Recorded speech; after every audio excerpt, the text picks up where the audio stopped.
Hey, Skills Champions. It's Andy Van Kleunen, CEO of National Skills Coalition, here with another installment of Skills on the Hill with Managing Director for Government Affairs, Katie Spiker. Hey, Katie, how you doing? Hey, Andy.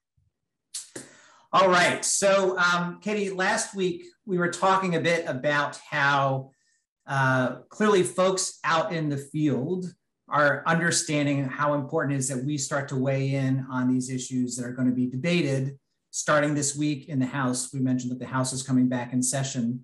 If folks have missed it, we had a great conversation with Secretary of Labor Marty Walsh, along with Alex Comardell from the Joint Center for Political and Economic Studies, Allison Denbeck from the U.S. Chamber of Commerce, and Brad Markell from the AFL-CIO, talking about how we really need Congress to be paying attention to investing in the skills of folks if we're going to get more people back into this economic recovery.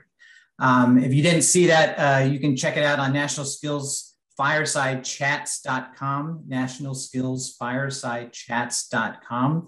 And there's a link to the interview that we did both with the Secretary of Labor and with those three panelists.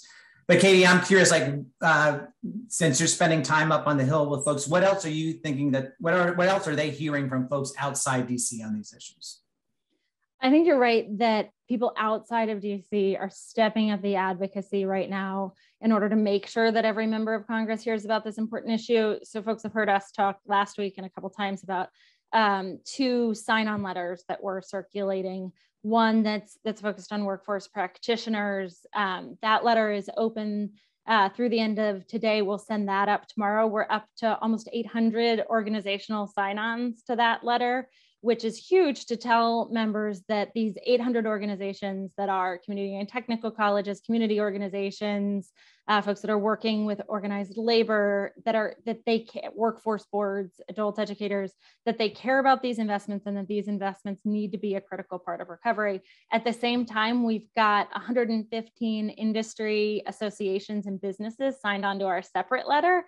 That will also go up to the Hill with the business voice saying that the part of the way we're going to ensure that small and mid-sized companies are able to hire folks and meet the demand coming out of this crisis is to invest in these workforce programs. You and I were talking about how great the fireside chat was. And one of the things that the secretary said was that America's at an inflection point and workforce development is at the heart of how we meet the moment.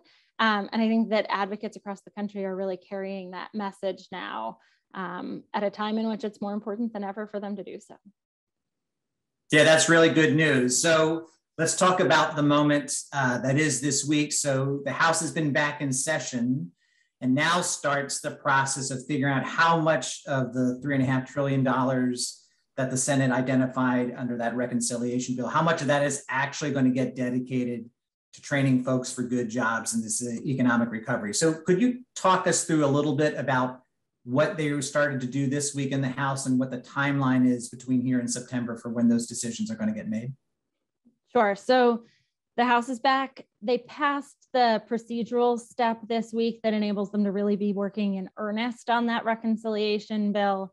They also committed that by the end of September, the House is going to pass both that reconciliation bill and the bipartisan infrastructure package, which means there's just a lot that the House has to do to begin writing that language and then send it over to the Senate and to get through that infrastructure in just a few weeks. Yeah, it sounds like a lot. So what is it that the House is going to be doing in particular on the funding parts of this as it relates to skills training?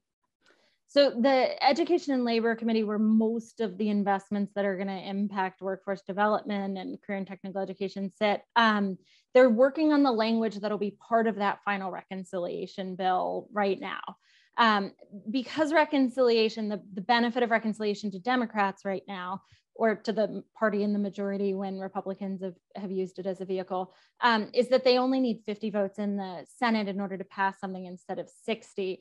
But with that flexibility of the vote threshold comes additional parameters that are set through the process, meaning that the Senate parliamentarian has to judge that every piece of the reconciliation package has an impact on the budget of our country. And so the House, by going first with the reconciliation language, is likely going to be trying to to meet that Senate standard so that it's easy for the Senate to adopt the language and the funding levels that they propose.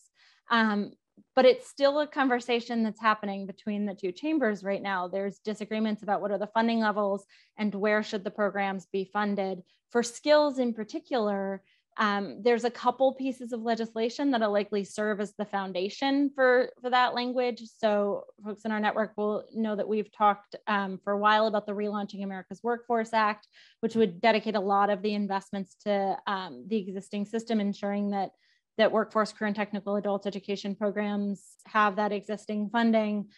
There's also been conversations about innovation programs and other national grant programs, but those are going to be harder for legislative language to fit within those parameters of reconciliation. And so that's why a lot of the advocacy that we've been focused on recently is making sure that that top level is as close to that $100 billion that the president called for an American Jobs Plan as possible. And right now, the House is working on their attempt to offer the Senate language and that top line funding level. And then once the committees put that language together, they'll share it with the speaker and leadership who will package it all together and send it over to the Senate. And then the advocacy turns to the Senate to make sure that if the language is effective and the funding levels are effective that we've seen from the House, that we're protecting those investments in what the final Senate number is.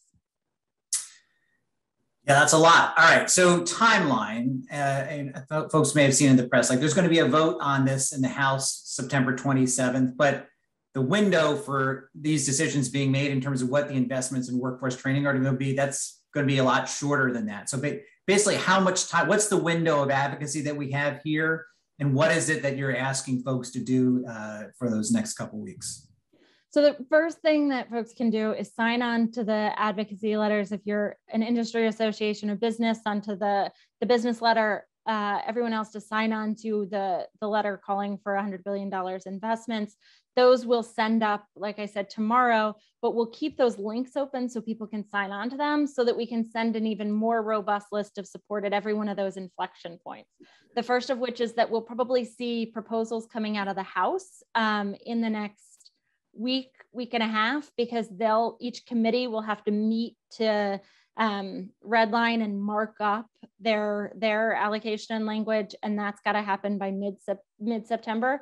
So that'll be one of the first big inflection points, and then we'll keep that link and sign on open so we can get even more signatures by the time the Senate has to make their final determination, again some point in early October, once the House passes their piece by the end of September.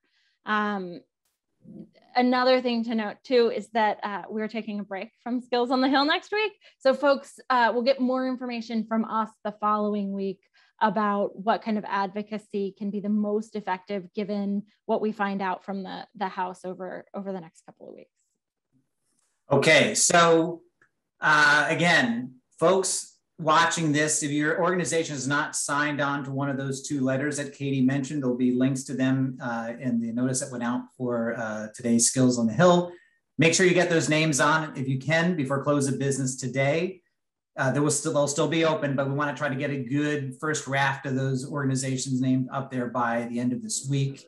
And then we've got about a week and a half to figure out what the actual numbers are that the House is considering. So after Labor Day, Katie's going to be back to tell us what some of those numbers are and what our next steps are to try to get as much investment in the futures of working people a part of this economic recovery package as we can.